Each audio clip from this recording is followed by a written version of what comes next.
Yo, brother. Are you well? Fresh. It's kind of hard to get up here.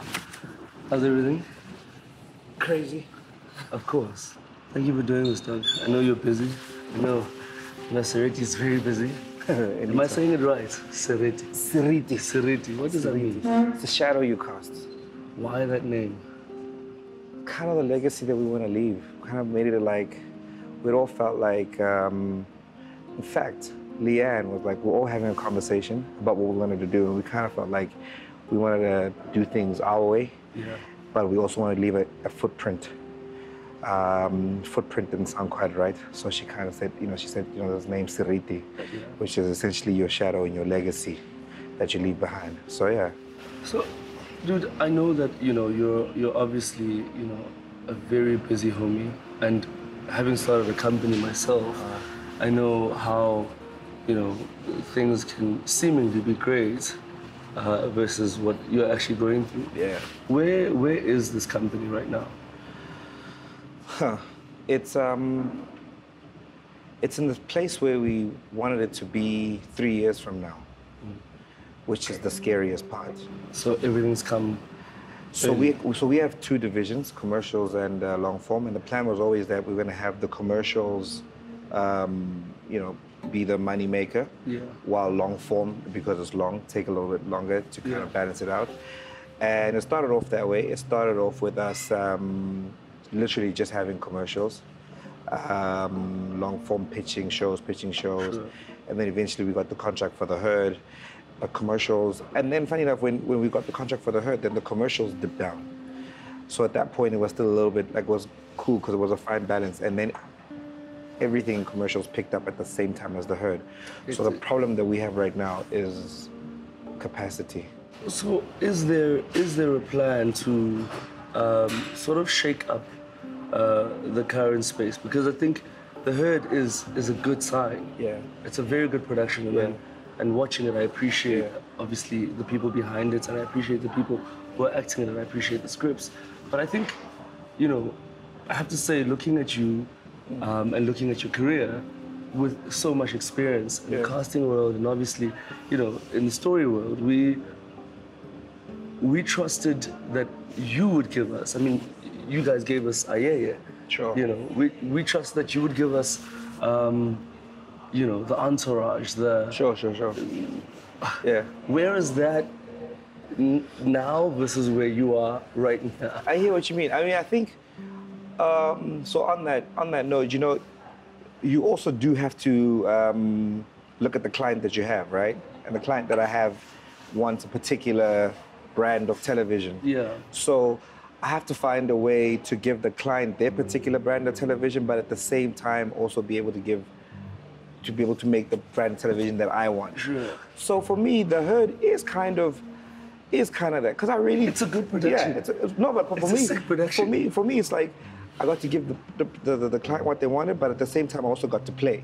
The idea of playing with the Western has a little bit of a theme, and having this, this crazy cowgirl character. Yeah. Those are the things that I want. Those are the little touches that I want. So I think for me, every production that we have right now, we kind of like, okay, cool.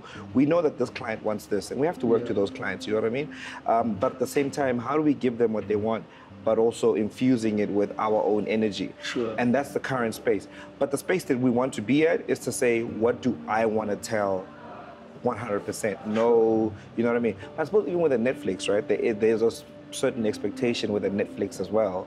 But people seem to think that there's a lot more freedom. I think that we have to know that, look, some of the things we need is to pay for our bills. It's the truth of it, right? We got to pay for our bills, but at the same time, we got to find gaps for us to be able to say, but what are the things that are going to get us to that place we want to be? So if you want to be in the room at the Oscars, you know that the content that you're going to do with a broadcaster, any broadcaster, it's going to have so many limitations that the chances are your voice is going to be just shut all the way down, that product won't be there. But if you're completely free and say, I'm going to put my own skin in this, I'm going to put my own money in this, put my own profits in this, make this my story, you're starting to have a chance at boxing with those guys. And for me, that's my kind of outlet. I want to talk about casting. Yeah. You have been at the helm of casting for a very long time. Yeah. What does it mean when you look back and see, you know, some of the people that you've given opportunities to, where does your mind and where does your thinking take you when you look back and say, actually, I found this person there, I found this person during this time. How does that make you feel? Does it give you a sense of pride? What does it do for you? Or is it just a job? I'm watching this, I'm doing this Martin Scorsese masterclass. Yeah. And I'm reading this Quentin Tarantino book. Yeah. And I'm also reading the Francis Ford Coppola book. And all three of them, we're talking guys who did Pulp Fiction, The Godfather, Goodfellas, I'm just naming a few of them. All of them have one thing in common. Casting is 85 to 90% of the job. True story. That's the truth of it. People don't realize that casting is everything. Yeah. You can have a great script and written by Aaron Sorkin. Give it to a bad actor and that dialogue will die. Yeah.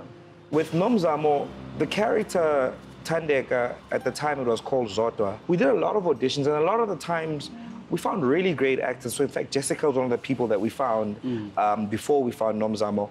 And Jessica was brilliant. Like, she was a trained actress, but the thing about it is that vulnerability of not knowing and not, being wide-eyed to the world, because she was a trained actress, she didn't have that because she knew exactly where she was going. Yes. Yeah. And there was an innocence, and I don't know what I'm doing when Nomzamo came in, that we thought, okay, that's kind of the beginnings of the thing. Yeah. And her first audition, how I knew Nomzamo could do it was her first audition. I pitched her to Mnet before I had met her because I had a good feeling. I just had a feeling that this was the right person. Sometimes you just know. I don't know how I know, but sometimes you just know. You just know. And you got to follow your instinct, exactly. It was an instinct. And I remember it was now me and her, and I thought, okay, cool. All right, she's here. I hope it's going to work out. And I said action. And if this was the mark and you had to be perfect here, she was here. Like, as in bad. Yeah. She was off, completely off. Really? And I thought, I'm in trouble. And this is how I knew she'd be good. That was the first take. I said, okay, hold on, pause. Let's do it again. And this time around, I want you to think about this, X, Y, Z, da, da, da, da. And I saw her listening. And that's where it counts. She was listening. And I said, this is how I want you to do it. And she went from here, so far off. Normally actors go here, then go here, then go here, then come here. She went here and she went, shoo. She got it immediately. And I said she knew how to listen.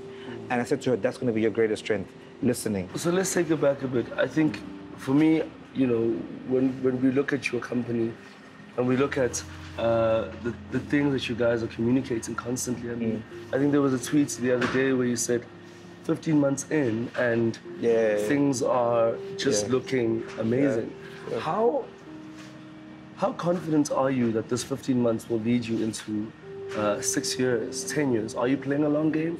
Or are you here to just say, actually, I want to do the herd and I want to do a couple of things and I'm out? Are you playing a long game? Absolutely playing a long game, because this is all I know how to do. This industry is shifting slightly. Well, for me, I found it to be shifting slightly. We aren't taking bread from each other. Matter of fact, we're giving bread to each other. I'm doing a show now where I got a call from Shauna Ferguson, who basically said, I'm giving you an exclusive here, because nobody else knows about this, so you got to manage when this comes out. Sure. Shauna Ferguson gave me a call and he said, look, there's this project that I have, and I think it has an opportunity to have different legs. And I said, what do you mean? And he said, I think that the theme of this project can actually move from production to production. And so you guys do one season, the following season go to the next season. American Horror Story. Almost like American Horror Story, but it just keeps moving from production company to production company. Now, for a person to be that selfless to say, yo, actually, we can move this around, that kind of shows that, interesting. You know what I mean? That thing of we're taking bread from each other is not there. He's giving. Yeah. And he said, I'm giving you the contract 100%. I don't want a cent from it. You move, and then from there on, you got to do the same. You got to move it on to the next people. I want to know from you, Doug, you're happy? I'm happy. Are there any struggles that are sort of seemingly unfair towards a company like yours? Unfair? You're boxed in a small black company or small that's one company thing. That's trying to... In fact, one thing that we were clear about, we never want to call ourselves the black company. Sure. It's not about being black, because we're a great company. We don't have to be, I'm proudly black, but why do we always have to? I feel like we have to. We always get boxed into. Someone is a good producer. I want to be a good producer. Not a Yes, good black producer. Because when you say Yeah. good black producer, the context of that and the connotations of that is that Yeah. he's not a real producer, he's a black producer. So he deserves. So he deserves this. Yeah. Like, of course I'm proud to be black. I am black, I'm as black as they come. Yeah. Right? But don't box me into my race. I'm a filmmaker. I'm not a black filmmaker. Sure. Yes, I'm a proud black filmmaker. Yeah. But don't now put me into a box that says, oh, he's the black filmmaker who does this black work. The majority of all our audience in South Africa is black. But for the longest time, those stories were told by white people. Yeah. Right? And look, for me, black, white, even with the white people, for me, a storyteller is a storyteller, right? Yeah. I keep going to this example of the guy who did that film Beasts of No Nation, right, in Ghana. We're talking like a full-on black story, right? This guy is a white, he's a Japanese-American kid from California telling Beasts of No Nation. You watch that film, it is as solid as it can be. So I guess to go back to the whole thing around race, for me, I'm under that small little bubble that kind of believes that filmmakers don't have color, that a storyteller is a storyteller, that you can't pin people down to their race. Yeah. And for as long as a Japanese kid can tell a story, in fact, before that he told a story in Latin America, a Mexican story, and then he's telling, an African story. Yeah. So for me, that's the world that I want to live in. When if I want to tell a Chinese kung fu story one day, I want to be able to tell a Chinese kung fu story. And don't say because I'm black I can't tell a kung fu story. I want to be able to tell it. If that's what I really want to do, then I want to do it. You know what I mean? So yeah. So you've done really well. Thank you. Think, seriously, from the outside, Yeah. it's quite profitable. Yeah. Is it?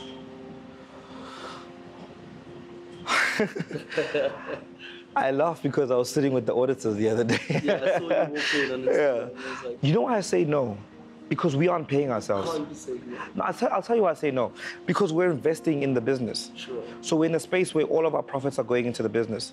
So we're still giving ourselves salaries and very moderate, like very, very, very like humble salaries. 15 months. We're 50 months in, and we're investing and reinvesting everything into the business because we employ 200 people a month. Yeah.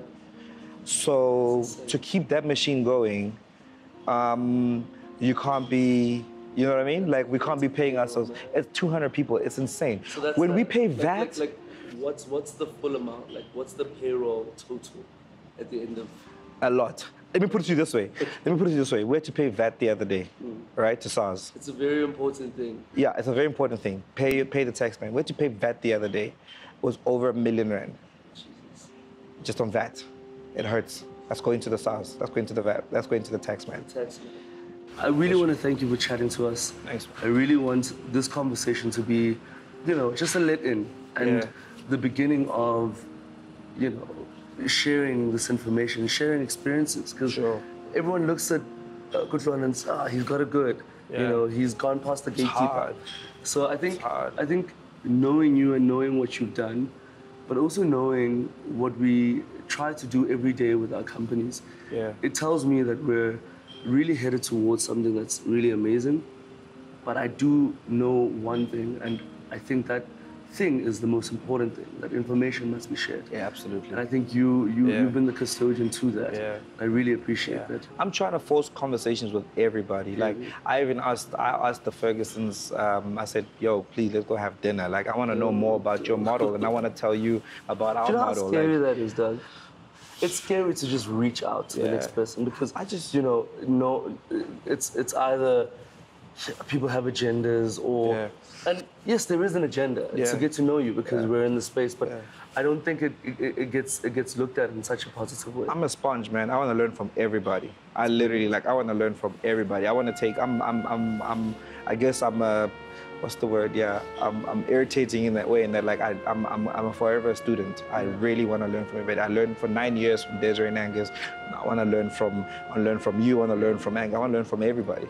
I think you're doing such a great job, man. Thank you. Thank you. Thank you very Cool. much. Awesome. Perfect. Cool. Thank you, bro.